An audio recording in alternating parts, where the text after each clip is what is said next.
توبہ کے دروازے پہ آ گیا ہے۔ تو اس لیے قیامت سے قبل توبہ کا دروازہ کھلا ہوا ہے، لیکن 40 سال قبل توبہ کا دروازہ بند ہوگا، سورج مغرب سے طلوع ہوگا۔ پھر کوئی توبہ کرنا چاہے گا بھی، بلکہ ہر کوئی توبہ کرنا چاہے گا، لیکن پھر توبہ جو ہے وہ قبول نہیں ہوگی۔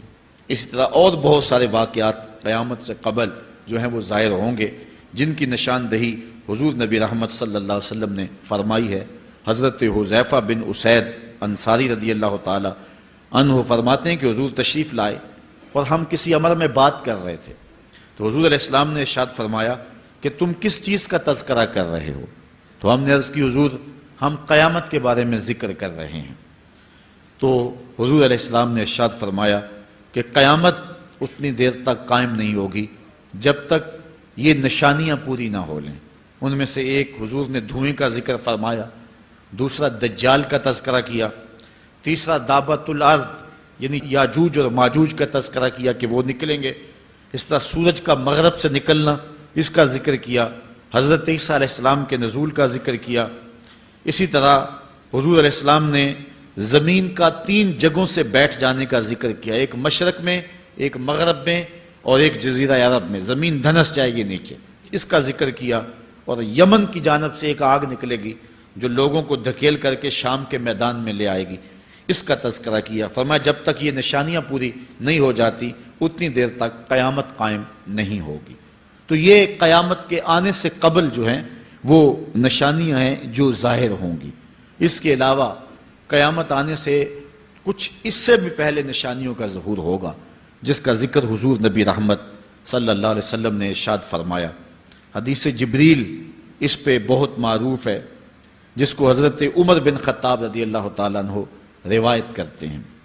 آقا کریم علیہ السلام کی خدمت میں کہتے ہیں ہم حاضر تھے کہ ایک شخص آیا کہ جس کے سیاہ کالے بال تھے اور سفید رنگ کا اس نے لباس پہنا ہوا تھا، اہل مدینہ سے وہ تھا نہیں، اور اس کے چہرے پر، لباس پر، بشرے پر آثار سفر بھی ظاہر نہیں تھے۔ اگر مقامی ہوتا تو ہم جانتے ہوتے، اور اگر باہر سے آیا ہوتا تو اس کے چہرے پر، لباس پر جو ہے وہ سفر کے آثار ہوتے۔ اس زمانے میں اس طرح کے سفر تو نہیں تھے آسانی اور سہولت والے، تو جو بھی سفر کر کے دور سے آتا تو اس کا چہرہ بتاتا یہ مسافر ہے۔ تو کہا مسافر لگتا نہیں تھا اور اہل مدینہ سے تھا نہیں۔ ہم پریشان تھے کہ یہ کون ہے، لیکن وہ آیا اور حضور علیہ السلام کی خدمت میں اپنے زانو بچھا کر کے بیٹھ گیا۔ فَأَسْنَدَ رُكْبَتَيْهِ إِلَىٰ رُكْبَتَيْهِ، اپنے دونوں گھٹنے اس نے حضور علیہ السلام کے گھٹنوں سے جوڑے اور حضور کی خدمت میں یوں ادب سے بیٹھ گیا۔ پھر اس نے حضور علیہ السلام سے اسلام کے بارے میں پوچھا، حضور علیہ السلام نے جواب دیا۔ پھر اس نے کہا بالکل آپ نے سچ فرمایا ہے۔ ہم حیران ہوئے، خود ہی سوال کرتا ہے، خود ہی تصدیق کرتا ہے۔ پھر اس نے حضور سے ایمان کے بارے میں پوچھا، حضور نے کچھ ارشاد فرمایا ایمان یہ ہے، تو اس نے کہا بالکل صدقتا، آپ نے سچ کہا ہے۔ تو ہم پھر حیران ہوئے کہ خود ہی یہ سوال پوچھ رہا ہے اور خود ہی اس کی تائید کر رہا ہے۔ پھر اس نے احسان کے بارے میں پوچھا، تو حضور علیہ السلام نے اس کو جواب دیا کہ احسان یہ ہے کہ اللہ کی عبادت اس طرح کرے کہ تو اسے دیکھ رہا ہے، اور اگر یہ کیفیت نہیں ہے تو کم از کم یہ کیفیت پیدا کر لے کہ وہ تجھے دیکھ رہا ہے۔ اس نے کہا آپ نے سچ کہا۔ پھر اس کے بعد اس نے کہا مجھے اب قیامت کے بارے میں بتائیں۔ حضور علیہ السلام نے فرمایا جو ہے وہ مسئول سائل سے عالم نہیں ہے۔ تو اس نے کہا اچھا پھر مجھے قیامت کی کچھ نشانیاں بیان فرما دیں۔ تو حضور علیہ السلام نے اس شخص کو جو نشانیاں بیان فرمائیں وہ یہ تھی کہ لونڈی اپنی مالکہ کو جنم دے گی، بکریاں چرانے والے، اونٹ چرانے والے، ننگے پاؤں والے اور ننگے بدن والے تم دیکھو گے کہ عمارتیں بنانے میں ایک دوسرے سے آگے بڑھنے کی کوشش کریں گے۔ بہرحال تھوڑی دیر تک وہ حضور کی خدمت میں بیٹھا رہا۔ اس کے بعد جب چلا گیا تو تھوڑی دیر گزری تو حضور نے فرمایا عمر جانتے ہو یہ شخص کون تھا؟ عرض کی اللہ و رسولہ عالم، اللہ اور اس کا رسول جانتا ہے۔ فرمایا یہ جبریل امین تھا جو تمہیں تمہارا دین سکھانے کے لیے آیا تھا۔ تو حضرت جبریل امین نے آ کر کے حضور سے جو 4 سوالات کیے ان میں سے ایک سوال یہ تھا قیامت کب آئے گی اور قیامت کی نشانیاں کیا ہیں؟ تو حضور نے یہ نشانیاں بیان فرمائیں کہ لونڈی اپنی مالکہ کو جنم دے گی، اور یہ نشانی اب ہمارے سامنے ہے کہ آج اولادیں اپنے جو ہے وہ ماں باپ کی آقا بنی ہوئی ہیں، بیٹی آج ماں کی حکمران بنی ہوئی ہے۔ یہ دور جس کی نشاندہی کی وہ بالکل آج ہمارے سامنے ہے۔ حضرت ابو ہریرہ رضی اللہ تعالیٰ عنہ سے ایک روایت ہے جس کو نبی رحمت صلی اللہ علیہ وآلہ وسلم سے وہ بیان کرتے ہیں، بینما النبی صلی اللہ علیہ وسلم یحدث اذ جاء اعرابی فقال متی الساعہ۔ حضرت ابو ہریرہ فرماتے ہیں کہ ہم حضور کی خدمت میں بیٹھے ہوئے تھے، ایک شخص حاضر ہوا، اس نے حضور سے کہا کہ حضور قیامت کب آئے گی؟ یہ سوال کیا، متی الساعہ، قیامت کب آئے گی؟ آقا کریم علیہ السلام نے اس کو جواب دیا، اذا ضیعت الامانہ فانتظر الساعہ، جب امانت کو ضائع کر دیا گیا تو سمجھ لے قیامت آ گئی۔ جب امانت کو ضائع کر دیا جائے گا تو سمجھ لے قیامت آ گئی ہے۔ قال کیف اضاعتها، عرض کی حضور امانت کو ضائع کرنا کیا مفہوم رکھتا ہے، اس کا مطلب کیا ہے؟ تشریح پوچھی حضور سے، تو حضور علیہ السلام نے جو جواب دیا وہ سماعت کیجئے۔ قال اذا وسد الامر الى غیر اہلہ فانتظر الساعہ، فرمایا جب معاملات نااہل لوگوں کے سپرد کر دیے جائیں تو سمجھ لے کہ قیامت آ گئی۔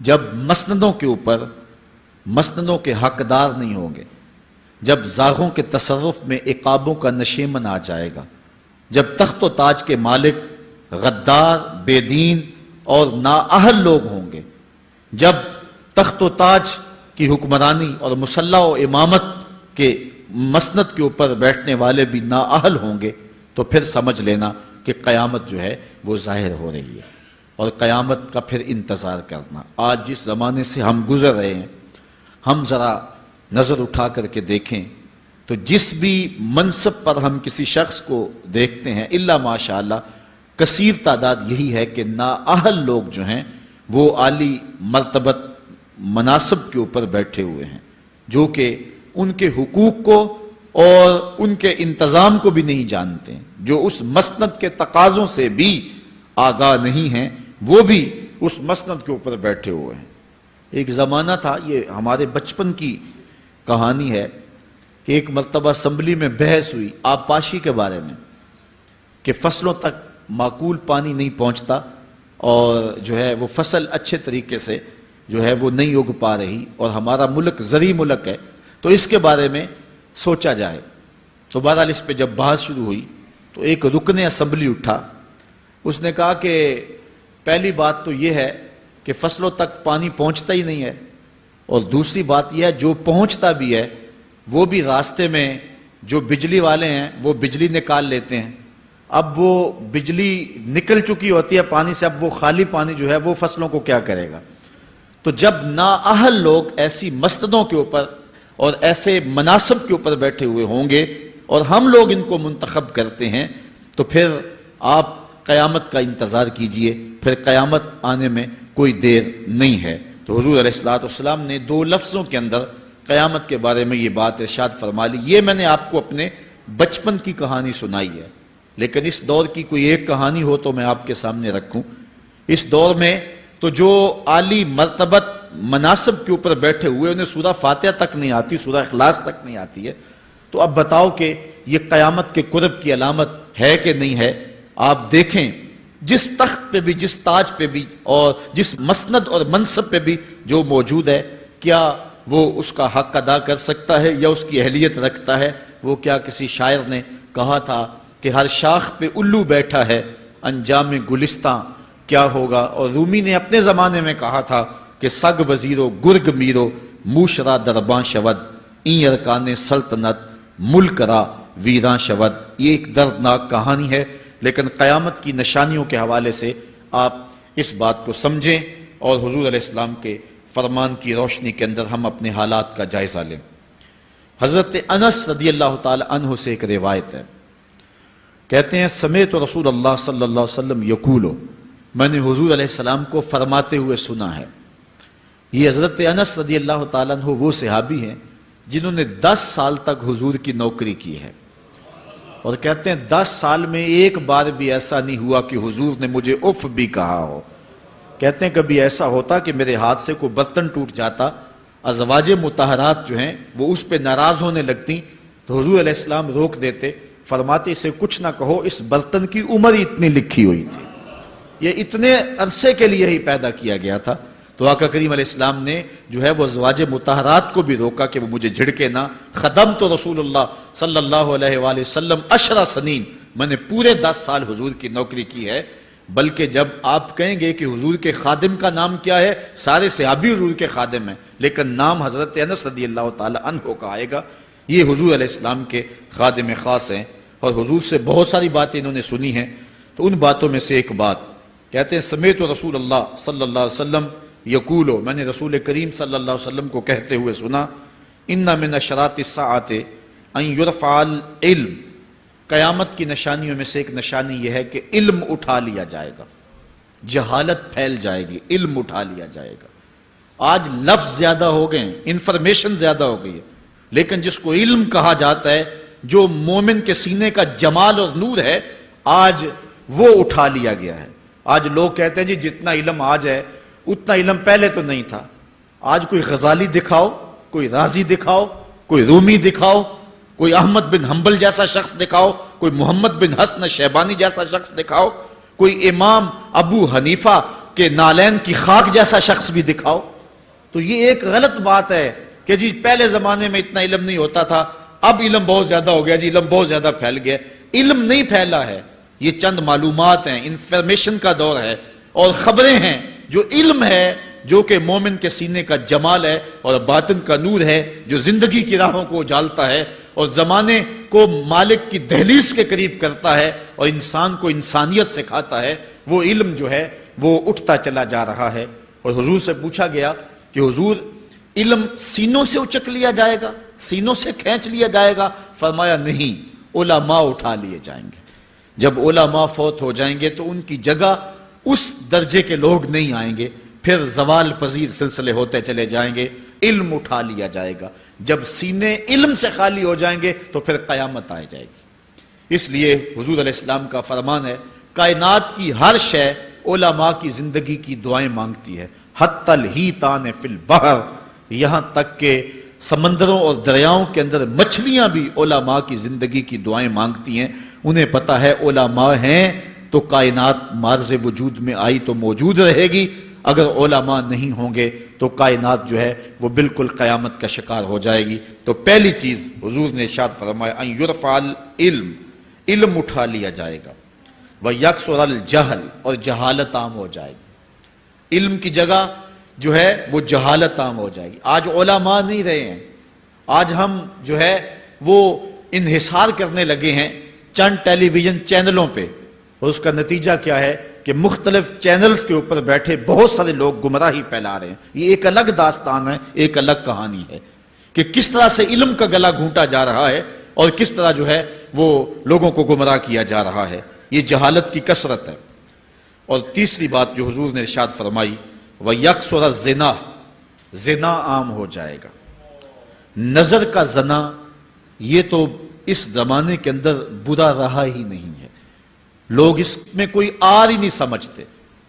کسی کی بہن اور بیٹی کو دیکھنا اور اپنی آنکھوں کو شہوات سے بھرنا، یہ بندہ محسوس ہی نہیں کرتا ہے۔ حضور علیہ السلام نے ارشاد فرمایا، من زنا زنیا بہی ولو بہی تان دارہی، جس نے زنا کیا یہ عمل اس کے گھر بھی لوٹے گا، اگرچہ وہ اپنی دیواریں اونچی اونچی کیوں نہیں کر لیتا۔ اگر آج کوئی کسی کی بہن بیٹی پر اپنی نظروں کو غلیظ کرتا ہے تو وہ یہ کیسے کہہ سکتا ہے کہ میری بہن اور میری بیٹی کسی کی گندی نظروں کا شکار نہیں ہوگی؟ یہ مقافات عمل ہیں۔ گندم از گندم بروید جو سے جو، از مقافات عمل غافل مشو۔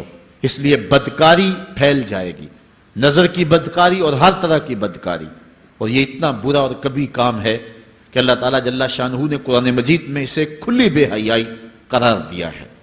آج میڈیا کے ذریعے، آج انٹرنیٹ کے ذریعے، اور یہ جو موبائل پیکج کی مصیبت نکلی ہے، اس سے معاشرے کا امن خراب ہو گیا اور معاشرے کے اندر حیا کا جوہر جو ہے وہ لوٹ لیا گیا ہے۔ اپنی نسلوں کی حفاظت کریں، ان کے ہاتھوں سے جو ہے وہ ناول چھینیں، اور ان کے ہاتھوں سے جو ہے وہ اس طرح کی مخرب اخلاق سیڈیز چھین لیں اور ان کے ہاتھوں میں اللہ کا قرآن دیں اور رسول کریم علیہ السلام کی احادیث تھمائیں اور ان کو راہ حق کا مسافر بنائیں. یہ ذمہ داری ہے والدین کی. کل قیامت کے دن ایک عورت 4 مردوں کو جہنم میں لے جائے گی. عرض کیا گیا وہ کیسے؟ فرمایا ایک عورت کو حکم ہوگا جہنم کا تو وہ عرض کرے گی مالک میرے باپ کو بلایا جائے. باپ کو بلایا جائے گا، یا اللہ یہ میرا باپ ہے، میں اس کی بیٹی، میری تربیت کا جوہر اس کے ہاتھ میں تھا، آج جن بدکاریوں اور گناہوں کے سبب جہنم میں جا رہی ہوں اس کا ذمہ دار یہ ہے. وہ باپ جس نے اپنے بیٹی کو سب کچھ دیا، اپنی اولاد کی تعلیم کے لیے اپنے پلاٹ بیچ دیے، جائیدادیں فروخت کر دیں، نہیں دیا تو دین نہیں دیا. کل قیامت کے دن وہ اللہ کے حضور کیا جواب دے گا؟ ارشاد ہوگا اسے بھی پکڑو، اس کے باپ کو بھی پکڑو اور جہنم میں لے جاؤ. عرض کرے گی نہیں مالک میرے بھائی کو بلایا جائے. بھائی کو بلایا جائے گا، مالک یہ میرا بھائی ہے، میں اس کی غیرت تھی، میں جن راہوں پہ چل کر کے تیرے عتاب اور تیرے قہر و غضب کی حقدار بنی اس کا ذمہ دار یہ ہے. اگر یہ مجھے روکتا، اپنی آبرو کی حفاظت کرتا، اپنی ناموس کا پہرا دیتا تو میں ان راستوں کی مسافر کیسے بنتی؟ میری خرابی کا ذمہ دار یہ ہے. اب وہ بھائی کیا جواب دے گا جو چوکوں اور موڑوں پہ کھڑا ہو کے آنے اور جانے والی بہنوں اور بیٹیوں کو دیکھتا ہے اور یہ سمجھتا ہے کہ میری بہنیں اور میری بیٹیاں گھر میں محفوظ ہیں؟ وہ قیامت کے دن کیا جواب دے گا؟ ارشاد ہوگا اسے بھی پکڑو، اس کے باپ کو بھی پکڑو، بھائی کو بھی پکڑو، جہنم میں لے جاؤ. عرض کرے گی نہیں مالک میرے شوہر کو بھی بلایا جائے. بلایا جائے گا، مالک یہ میرا شوہر ہے اور میں اس کی بیوی، میری تربیت کا جوہر ماں باپ کے بعد اس کے ہاتھ میں تھا اور اس کے پاس طلاق کی دھمکی ایسی چیز تھی، مجھے جو چاہتا منواتا اور جس انداز میں ڈھالنا چاہتا مجھے ڈھال لیتا، لیکن اس نے مجھے کبھی راہ حق کی طرف نہیں بلایا تھا. وہ شوہر کیا جواب دے گا جو خود اپنے دوستوں کو چائے پہ بلا کے اور اپنی بیوی کو سامنے برہنہ منہ بٹھا کے بعد میں اس کے حسن کی داد مانگتا ہو، بتاؤ بھابی کیسی ہے؟ تو وہ کیا جواب دے گا قیامت کے دن؟ ارشاد ہوگا اس کو بھی پکڑو، اس کے باپ کو بھی، اس کے شوہر کو بھی اور اس کے بھائی کو بھی جہنم میں لے جاؤ. عرض کرے گی نہیں مالک میرے بیٹے کو بھی بلایا جائے. بیٹے کو بلایا جائے گا، مالک یہ میرا بیٹا ہے، میں اس کی ماں ہوں، میرے سینے میں اس کے لیے تڑپتی ہوئی ممتا تو نے رکھی تھی، یہ روٹھ جاتا تو زندگی اجاڑ ہو جاتی. جو بھی چاہتا ضد کر کے منوا لیتا، مجھے کسی کے گھر کے برتن بھی مانجنے پڑے تو میں نے اس سے بھی گریز نہیں کیا، اس کی ہر فرمائش کو پورا کیا، اپنا زیور بیچ کے اس کی تعلیم مکمل کروائی. اگر یہ ضد کرتا کہ امی آپ نماز نہیں پڑھتی، میں آپ کے ہاتھ کا کھانا نہیں کھاؤں گا، امی آپ یہ عمل کیوں کرتی ہیں، یہ شریعت میں جائز نہیں ہے، تو میں جو ہے وہ کھانا نہیں کھاؤں گا، تو کیا میری ممتا مجبور نہ ہو جاتی؟ اس نے ساری زندگی کیا مجھے اس کے بارے میں کوئی کہا تھا، نیکی کی طرف بلایا تھا، بدی سے روکا تھا. جس بیٹے نے اپنی ماں سے ہر ضد پوری کروائی ہو تو اس نے صرف دین کے بارے میں کوئی ضد نہیں کی ہے، تو وہ کل قیامت کے دن کیا جواب ہوگا؟ ارشاد ہوگا اسے بھی پکڑو، اس کے باپ کو بھی پکڑو، اس کے خاوند کو بھی پکڑو، بھائی کو بھی پکڑو، بیٹے کو بھی پکڑو اور 5 کو گھسیٹ کے جہنم میں لے جاؤ. فرمایا ایک عورت 4 مردوں کو قیامت کے دن جہنم میں لے جائے گی.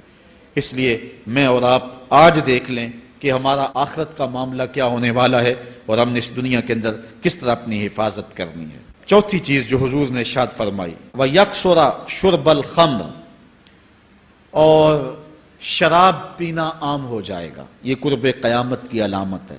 آج ہماری ایلیٹ کلاس میں اور ہمارے آیان حکومت، آیان سلطنت اور سیاستدانوں اور جو ہے وہ عالی نسب خاندان جو شمار کیے جاتے ہیں، ان میں شراب پانی کی طرح سمجھی جاتی ہے.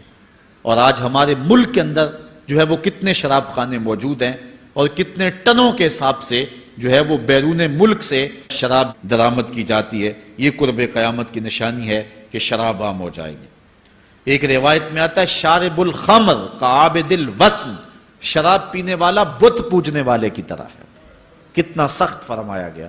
اور کل قیامت کے دن سخت رسوا ہوگا جو دنیا کے اوپر شراب پیتا رہا ہوگا. اللہ تعالی ہم سب کو محفوظ فرمائے. وَيَكِلَّ الرِّجَالِ وَيَكْسُرُ النِّسَاءِ، اور ایک نشانی حضور نے یہ ارشاد فرمائی کہ مرد تھوڑے ہو جائیں گے اور عورتیں زیادہ ہو جائیں گی. ایک تو عورتوں کی افزائش زیادہ ہوگی اور دوسری بات مختلف ہنگاموں میں، حادثات میں اور جنگوں میں مرد قتل کر دیے جائیں گے اور عورتیں زیادہ ہو جائیں گی، یہاں تک کہ حضور نے فرمایا حتی یکونا ل50 امراتن القیم الواحد، یہاں تک کہ 50 عورتوں کا ایک مرد منتظم ہوگا، 50 عورتیں ہوں گی اور کمانے والا صرف ایک مرد ہوگا۔ یہ قرب قیامت کے حالات ہیں جو حضور نے بیان کیے، حالات اس طرف بڑھ رہے ہیں اور ایک وقت وہ آنے والا ہے کہ بالکل جو حضور نے فرمایا وہ چیزیں سامنے آئیں گی۔ حضرت ابو سعید خدری رضی اللہ تعالی عنہ سے ایک روایت سنیے، حضور نے ارشاد فرمایا مجھے قسم ہے اس رب کی جس کے قبضے میں میری جان ہے، اتنی دیر تک قیامت نہیں آئے گی، یہ وقت بھی آئے گا کہ جانور انسان سے باتیں کریں گے، انسان ان کی بولی سمجھے گا اور وہ ان سے باتیں کریں گے۔ وَحَتَّى تُكَلِّمَ الرَّجُلَ عَزْبَةُ صَوْتِهِ، اور اس کے کوڑے کی جو رسی ہے، اس کا جو پھندنا ہے وہ بھی انسان سے باتیں کرے گا۔ وَالشِّرَاكُ نَالِهِ، اور اس کے جوتے کا تسمہ بھی اس سے بات کرے گا۔ يُخْبِرَ فَخِذُهُ بِمَا أَحْدَثَ أَهْلُهُ بَعْدَهُ، اس کا گھٹنا اس کو بتا دے گا اس کے بعد میں اس کے گھر والوں نے جو باتیں کی ہیں۔ یہ حالات پیدا ہو جائیں گے۔ آج موبائل اور جدید ٹیکنالوجی آ رہی ہے تو اس بات کو سمجھنا مشکل نہیں ہے، اس زمانے کے اندر جب کہ ان چیزوں کا تصور بھی نہیں تھا، صحابہ نے پھر بھی یقین کیا کہ ہوگا، حضور نے کہا ہے اور آگے بیان کیا، اور آج تو حالات نظر آ رہے ہیں کہ بالکل جو حضور نے بتایا وہ سب کچھ جو ہے وہ ہونے والا ہے۔ حضرت ابو ہریرہ رضی اللہ تعالی عنہ سے ایک روایت ہے، یہ وہ صحابی ہیں جنہوں نے سب سے زیادہ حضور علیہ السلام کے فرامین امت تک پہنچائے ہیں، کثرت کے ساتھ حضور کی صحبت کا دور پایا اور اصحاب صفہ میں سے تھے، زندگی کا ایک ایک لمحہ حضور کی قربت میں گزارا۔ حضرت ابو ہریرہ رضی اللہ تعالیٰ عنہ فرماتے ہیں کہ رسول کریم صلی اللہ علیہ وسلم نے ارشاد فرمایا اذا اتخذ الفیء دیوالا، جب مال غنیمت کو، جب سرکاری خزانے کو اپنی ذاتی دولت سمجھا جائے گا، اس میں تصرف کیا جانے لگے گا، سرکاری خزانے میں لوگ جس طرح چاہیں گے تصرف کریں گے، ایک زمانہ آئے گا اور وہ دیکھ لو بالکل ہمارے سامنے ہے۔ والامانۃ مغنما، اور امانت کو مال غنیمت سمجھا جائے گا، جس طرح غنیمت بندہ استعمال کرتا ہے وہ امانت کو اس طرح غنیمت سمجھے گا اور اس کو جو ہے وہ غصب کر جائے گا۔ والزکوٰۃ مغرما، اور زکوٰۃ کو ٹیکس سمجھے گا، مجبور ہو کے دے گا، وہ زکوٰۃ دینا چاہے گا ہی نہیں۔ اور آج کتنے لوگ ہیں جو زکوٰۃ نہیں دیتے؟ اگر لوگ صحیح طور پہ زکوٰۃ ادا کر دیں اور زکوٰۃ کے جو حقدار ہیں ان تک پہنچے تو پاکستان میں صرف 1-2 سالوں کے اندر غربت ختم ہو جائے۔ اتنی دولتیں ہیں لوگوں کے پاس، اتنی جائیدادیں ہیں لوگوں کے پاس، ایک تو سارے لوگ زکوٰۃ ادا نہیں کرتے، دوسرا یہ ہے حقداروں تک نہیں پہنچتی۔ پیشہ ور مانگنے والے اور اس موسم کے اندر جو ہے وہ اپنے آپ کو غریب ظاہر کر کے اور مختلف اپنی مجبوریاں ظاہر کر کے مال ہتھیانے والے بہت سارے ہیں، اور زکوٰۃ دینے والا کہتا ہے میں جلدی جلدی فارغ ہو جاؤں۔ جتنی محنت مال کو کمانے میں صرف کی ہے اتنی ہی محنت حقداروں کو تلاش کرنے کے لیے بھی کرے تاکہ اس کی زکوٰۃ اصل مصارف تک پہنچے۔ تو قرب قیامت میں یہ ہوگا کہ زکوٰۃ کو ٹیکس جانا جائے گا۔ وَتُعُلِّمَ لِغَيْرِ الدِّينِ، اور علم دین کے لیے حاصل نہیں کیا جائے گا، دین کے علاوہ کے لیے حاصل کیا جائے گا۔ اس کے 2-3 مفاہیم ہیں۔ ایک تو مفہوم ہے کہ علم دین حاصل کرنا لوگ چھوڑ دیں گے، وہ انجینئر اور ڈاکٹر اور کیا کچھ بننے کے لیے جو ہے وہ علم حاصل کریں گے۔ نام خدمت انسانی ہی ہے کہ میں یہ سب کچھ کر کے اپنے وطن کی خدمت کروں گا، انسانیت کی خدمت کروں گا، لیکن بعد میں جب مسندوں پہ بیٹھتے ہیں اور جو حال کرتے ہیں وہ کسی سے مخفی نہیں ہے۔ مسیحا پھر کس روپ کے اندر آتا ہے اور کس طرح قوم کو دونوں ہاتھوں سے لوٹتا ہے، یہ قرب قیامت کی نشانیاں ہیں۔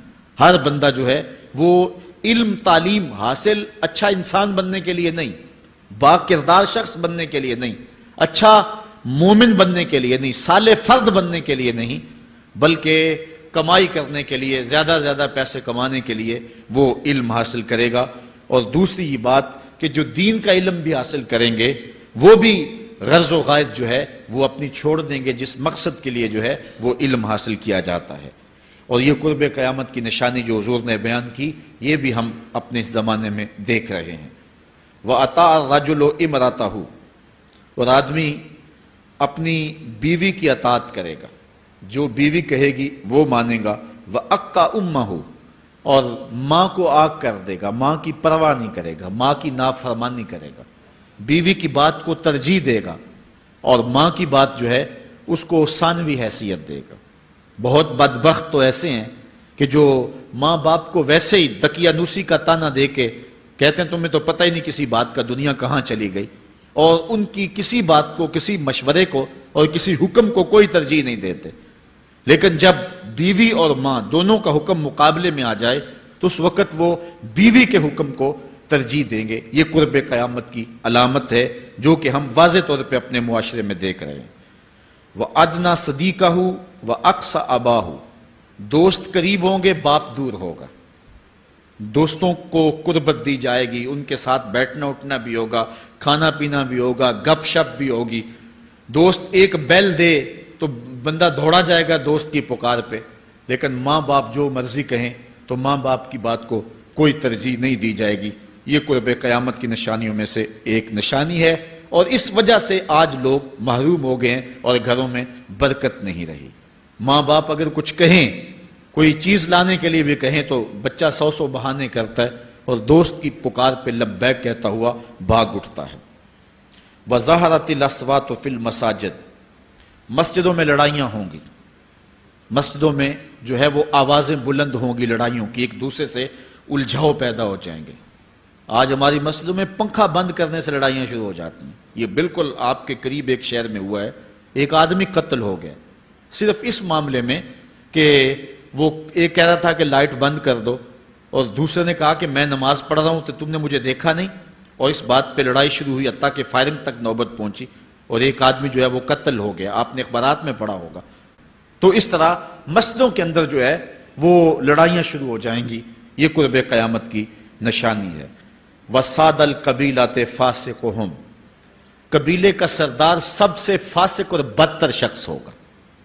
خاندان کا، قبیلے کا، برادری کا وہی سربراہ ہوگا، وہی قائد ہوگا، وہی لیڈر ہوگا، وہی پنچ ہوگا جو جتنا بڑا غنڈہ اور جتنا بڑا بدماش ہے اس کو ہی جو ہے وہ سرپرستی جائے گی۔ شرافت نام کی چیز ہی باقی نہیں رہے گی۔ شرافت کے بل بوتے پہ آگے نہ کوئی سیاست میں آ سکے گا، نہ کوئی خاندان میں آگے آ سکے گا۔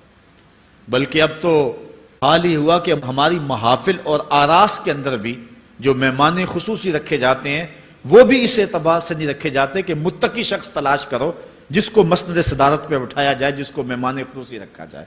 اس میں بھی یہ دیکھا جاتا ہے کہ کس کا اثر معاشرے کے اندر زیادہ ہے، چاہے وہ اثر و رسوخ اس نے منشیات فروخت کر کے ہی حاصل کیا ہو، کس کی دولت زیادہ ہے، چاہے اس نے وہ دولت لوگوں کا خون نچوڑ کے حاصل کی ہو، وہی مہمان خصوصی ہوتا ہے محفل نعت میں، چونکہ وہ پیسے زیادہ پھینک سکتا ہے۔ اور ایک غریب آدمی جو کہ تہجد کی نماز پڑھنے کا بھی عادی ہے، اس کو جوتیوں پہ جگہ ملتی ہے، اس کا قصور صرف یہ ہے کہ وہ غریب ہے اور اس کے پاس حرام کی کمائی نہیں ہے۔ یہ حضور علیہ السلام نے نشانی فرمائی، اور جو آج ہم اپنی آنکھوں سے دیکھ رہے ہیں۔ وَسَادَ الْقَبِيلَةِ فَاسِقُهُمْ، قبیلے کا سردار جو ہے وہ بدتر اور فاسق شخص ہوگا۔ وَكَانَ زَعِيمُ الْقَوْمِ أَرْذَلَهُمْ، اور قوم کا جو سردار ہوگا وہ قوم کا کمینہ ترین شخص ہوگا، یعنی قوم کا جو سب سے کمینہ شخص ہوگا وہ سب سے اونچی والی مسند پہ بیٹھا ہوگا۔ اور آپ دیکھ لیں، صرف پاکستان میں نہیں پوری دنیا پہ دیکھ لیں، کہ ایسا نہیں دیکھ رہے ہم کہ جو بدبخت ہے، جو کمینہ ترین شخص ہے، فلک نے بخشی ہے انہیں خواجگی، جو جانتے نہیں روش بندہ پروری کیا ہے، جن کو اپنے نفع نقصان کا بھی نہیں پتا، اپنے آپ کا بھی شعور نہیں ہے، ہم کون ہیں، کس لیے آئے ہیں، جو مقصد حیات سے بھی آگاہ نہیں ہے، تو وہ قوم کے سردار ہوں گے۔ سیاسی تنظیمیں ہوں یا دیگر تنظیمات ہوں، الا ماشاء اللہ اکثر حال یہی ہے جو اللہ کے محبوب علیہ السلام نے بیان فرمایا، جہاں کہیں بھی شرافت، نجابت اور اچھے لوگوں کو برتری ہے، آہستہ آہستہ وہ کم ہوتی چلی جائے گی۔ اور یہی ہوگا سارے کا سارا نظام جب قیامت آئے گی، تو یہی ہوگا کہ جتنا برا شخص ہوگا، جتنا کرپٹ شخص ہوگا، جتنا ظالم شخص ہوگا، جتنا ڈاکو لٹیرا اور انتہائی کمینہ صفت شخص ہوگا، وہی جو ہے وہ قوموں کا سردار ہوگا۔ وَأُكْرِمَ الرَّجُلُ مَخَافَةَ شَرِّهِ، اور آدمی کی عزت اس کی شر سے بچنے کے لیے کی جائے گی۔ فلاں بندے سے اگر تعلقات قائم نہ رکھے تو ہمیں نقصان پہنچائے گا۔ آج 10 نمبر کا غنڈہ بھی ہو تو لوگ اس سے تعلق ضرور استوار رکھتے ہیں، یہ فخر سمجھتے ہیں۔ آج کل افطار پارٹیاں ہو رہی ہیں اور اس میں ان کو بلایا جاتا ہے دعوت افطار پر جنہوں نے روزے ہی نہیں رکھے ہوئے۔ یہ افطار پارٹیاں نہیں ہیں، یہ ایک تماشا ہے جو لگایا جاتا ہے۔ اس لیے یہ ایک مزاج ہوگا قرب قیامت میں جس کا بیان حضور علیہ السلام نے کیا، جبکہ ہم ہر روز یہ اللہ سے وعدہ کرتے ہیں وَنَخْلَعُ وَنَتْرُكُ مَن يَفْجُرُكَ، دعائے قنوت میں کہتے ہیں اے اللہ جو تیرے حکموں کو توڑتا ہے ہمارا اس سے کوئی تعلق نہیں ہوگا۔ یہ روز عہد کرتے ہیں لیکن مسجد سے نکل کے اس عہد کو توڑ دیتے ہیں، بلکہ بہت سارے تو مسجد کے اندر ہی توڑ دیتے ہیں۔ وَظَهَرَتِ الْكَيْنَاتُ وَالْمَعَازِفُ، اور گانے والی اور بجانے والی عورتیں اور گیت گانے والی عورتیں، رنڈیاں، یہ جو ہیں وہ گانا شروع کر دیں گی اور یہ عام ہو جائے گا۔ اب تو حد ہو گئی کہ مذہب کے نام سے بھی یہ سب کچھ ہو رہا ہے۔ یہ شام کلندر کے نام سے جو پورے ملک کے اندر ایک جو ہے تقریب شروع ہوئی ہے، اس میں جو ہے ان عورتوں کو بلایا جاتا ہے اور لکھا ہوتا ہے باقاعدہ اشتہاروں کے اوپر کہ فلاں جو ہے وہ گانے والی آئے گی اور وہ جو ہے وہ اپنا کلام پیش کرے گی، اور یہ مذہب کے نام پہ ہو رہا ہے۔ اور حد یہ ہو گئی کہ یہ بڑھتا ہی چلا جا رہا ہے، اس کو روکنے کی گو مربوط کوششیں بھی نہیں ہوئی، لیکن ایک ایسا عمل تھا کہ جس کو ہر صاحب شخص برا سمجھتا ہے، لیکن اس کے باوجود یہ پھیلتا چلا جا رہا ہے، اور جو کچھ معاشرے میں ہو رہا ہے وہ حضور علیہ السلام نے پہلے ہی نشاندہی کی۔ وَشُرِبَتِ الْخُمُورُ، اور شرابیں پی جائیں گی، رنڈیاں ناچیں گی، گانے گائیں گی اور شرابیں پی جائیں گی۔ وَلَعَنَ آخِرُ هَذِهِ الْأُمَّةِ أَوَّلَهَا، اس امت کے بعد میں آنے والے لوگ پہلے گزروں پر لعنت کریں گے، کہیں گے انہیں تو پتہ ہی نہیں ہے۔ پاکستان کے اندر باقاعدہ آرٹیکل چھپے اخبارات میں کہ محمد بن قاسم جو ہے وہ ڈاکو تھا، سلطان محمود غزنوی لٹیرا تھا، یہ مضامین شائع ہوئے۔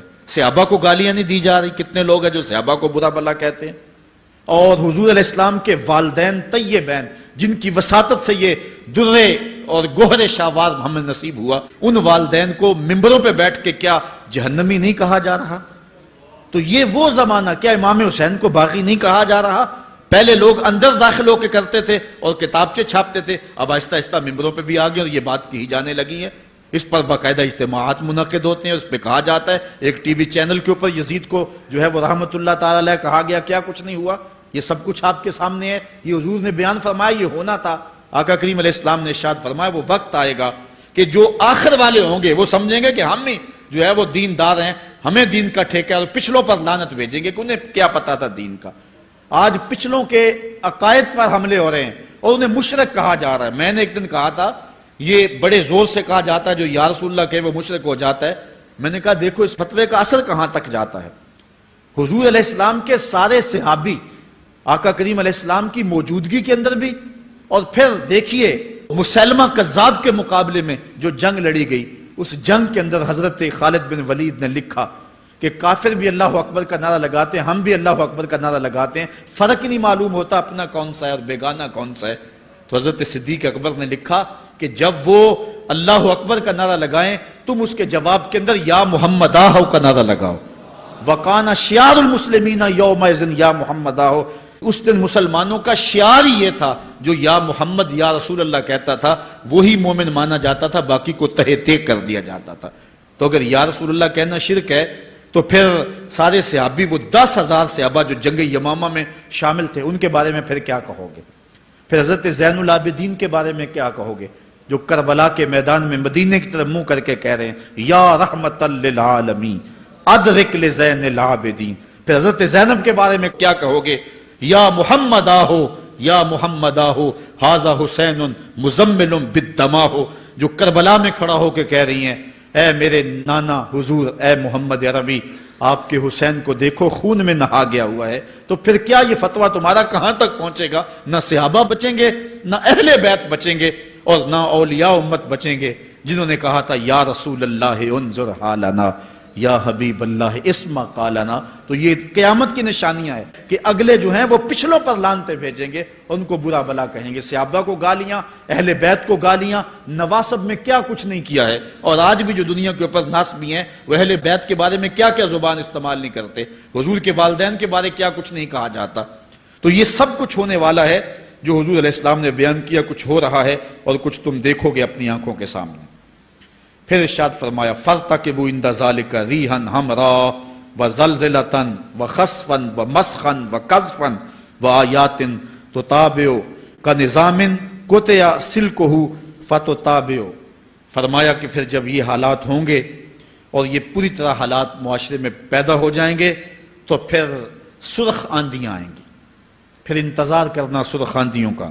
وَزَلْزَلَةً اور زلزلے کا انتظار کرنا، وَخَسْفًا وَمَسْخًا وَقَذْفًا اور دھنسنے کا انتظار کرنا، اوپر سے پتھروں کے نازل ہونے کا اور شکلوں کے بگڑنے کا انتظار کرنا. اور آگے فرمایا وَآيَاتٍ اور ایسی نشانیاں آئیں گی ایک دوسرے کے پیچھے آئیں گی، جس طرح تسبیح کا دھاگا ٹوٹ جائے تو پیدل پہ اس کے دانے گرتے ہیں. تو یہ سارے عذاب جن کا ذکر حضور نے کیا میں مسلسل اوپر نیچے یہ تمہارے تک پہنچیں گے. حضرت انس رضی اللہ تعالیٰ عنہ سے ایک اور روایت لیتے ہیں، حضور علیہ السلام نے ارشاد فرمایا لا تقوم الساعة حتى يتقارب الزمان فتكون السنة كالشهر والشهر كالجمعة وتكون الجمعة كاليوم ويكون اليوم كالساعة وتكون الساعة كالدرمة بالنار. فرمایا جب قیامت آئے گی اتنی دیر تک قائم نہیں ہو سکتی جب تک زمانے مختصر نہیں ہو جائیں گے، زمانے سمٹ نہیں جائیں گے، حتیٰ کہ سال مہینے جتنا ہو جائے گا، اور مہینہ ایک جمعۃ المبارک جتنا ہو جائے گا، اور ایک جمعہ ایک دن جتنا ہو جائے گا، اور ایک دن ایک گھڑی جیسا ہو جائے گا، اور ایک گھڑی ایسے ہوگی جس طرح آگ کا شعلہ جلایا اور وہ بجھ گیا. اور آج آپ دیکھ نہیں رہے کہ دن کتنی جلدی گزرتا. کسی زمانے میں ہم گرمیوں کی چھٹیاں کاٹتے تھے تو گزرتی نہیں ہوتی تھی گرمیوں کی چھٹیاں، لیکن آج آپ دیکھیں یہ دوپہر نہیں گزرتی ہوتی تھی. رمضان المبارک گرمیوں کے روزے جب ہمارے بچپن میں آئے تھے تو دوپہر نہیں گزرتی ہوتی تھی، لیکن آج وہی گرمیاں ہیں، لیکن ادھر سے سورج طلوع ہوتا ہے ادھر سے غروب ہو جاتا ہے. وقت سمٹ گئے، زمانے سمٹ گئے، اور یہ قرب قیامت کی نشانیاں ہیں. خرابی اتنی زیادہ ہوگی. حضور نے ارشاد فرمایا حضرت ابو ہریرہ سے ہے، آدمی گزرے گا اور ایک پرانی سی قبر دیکھے گا اور کہے گا وَيَقُولُ يَا لَيْتَنِي كُنْتُ مَكَانَ صَاحِبِ هَذَا الْقَبْرِ وَلَيْسَ بِهِ الدِّينُ إِلَّا الْبَلَاغُ. فرمایا انسان قبر کے قریب سے گزرے گا تو گزرتے ہوئے وہ ٹھنڈی آہ بھر کے کہے گا کاش کہ اس قبر کا مکین میں ہوتا. اور فرمایا دین سوائے آزمائش کے اور کچھ نہیں رہ جائے گا.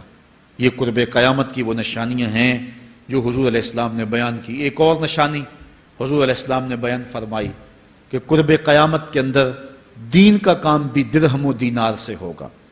اس کے دو مفاہیم ہیں. ایک مفہوم تو یہ ہے کہ دین کا کام کرنے والے بھی پیسے ٹگے کے بغیر جو ہے وہ ایک قدم نہیں چلیں گے.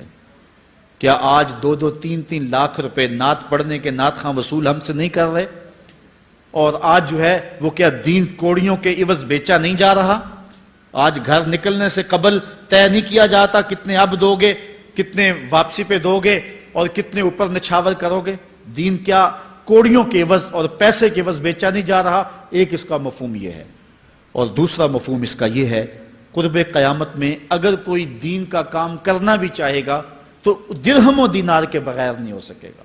یعنی اس کو ضرورت ہوگی کہ میرے پاس مال ہو، حالات ہوں اور میں دین کا کام کروں. اگر اس کے پاس حالات نہیں ہوں گے تو دین کا کام اس کے لیے کرنا مشکل ہو جائے گا. جس طرح کسی زمانے میں علماء برگد کی چھاؤں میں بیٹھ کے اور لوگ ان کے پاس بھی آ گئے، کوئی وسائل کی ضرورت نہیں تھی، وہ پڑھا سکتے تھے، لوگ بیٹھ گئے. امام محمد بن حسن الشیبانی جب پڑھانے بیٹھے تو آپ کی مجلس میں جو لوگ آ کے سیکھتے تھے وہ تعداد ان کی تو بہت ساری تھی، لیکن جو باقاعدہ آپ کی باتوں کو لکھتے تھے وہ 4000 لوگ تھے. 4000 کلمے اور دواتیں حضرت امام محمد بن حسن شیبانی کی مجلس کے اندر پڑی ہوا کرتی تھی. اور باقی جو لوگ تھے حضرت غوث اعظم سیدنا شیخ عبد القادر جیلانی علیہ رحمہ، آپ جب تشریف لائے ملا علی قاری نے نزہۃ الخاطر الفاطر فی مناقب شیخ عبد القادر میں لکھا ہے کہ آپ کی ایک ایک مجلس کے اندر 70,000 لوگوں کا اجتماع ہوا کرتا. آج تھوڑے لوگ اکٹھے ہو جائیں تو ہم خوش بھی ہوتے ہیں اور حیران بھی ہوتے ہیں، اتنے لوگ اکٹھے ہو گئے۔ میاں ضرورت ہے لوگوں کی کہ وہ دین سیکھیں، وہ جائیں ایسی مجالس کے اندر، لیکن لوگ سمٹ جائیں گے، نہیں جائیں گے۔ وسائل کی ضرورت ہوگی، وہ برگد کے درخت کے نیچے بیٹھ کر کے بھی لوگ جو ہیں وہ علم کا چراغ روشن کرتے تھے۔ جب لارڈ میکالے نے نصاب تعلیم مرتب کیا اور درس نظامی کو اور جو ہے عصری علوم کو الگ کر دیا، تو یہ علماء ہی تھے کہ جنہوں نے برگد کے درخت کے نیچے، پیپل کے درخت کے نیچے بیٹھ کر کے علم کے چراغ کو روشن رکھا۔ لیکن آج اگر تم ایسا کرنا چاہو گے تو کیا ممکن ہوگا کہ اس چراغ کو تم روشن رکھ لو؟ آج وسائل کی بہر صورت ضرورت ہے، اور آج سے صدیوں قبل علماء نے یہ فتویٰ دیا تھا کہ صدقہ کرنا، زکوٰۃ ادا کرنا یا دیگر امور خیر میں خرچ کرنا بڑا نیکی کا کام ہے، لیکن سب سے بڑا نیکی کا کام اس دور کے اندر آج سے قبل علماء نے فتویٰ دیا تھا کہ دین کے طالب علموں پہ خرچ کرنا ہے۔ ان پہ اگر خرچ کریں گے تو یہ وہ ایک ایسا موقع ہے کہ جس سے آپ جو ہے وہ حقدار تک حق بھی پہنچا لیں گے اور اس سے دین کو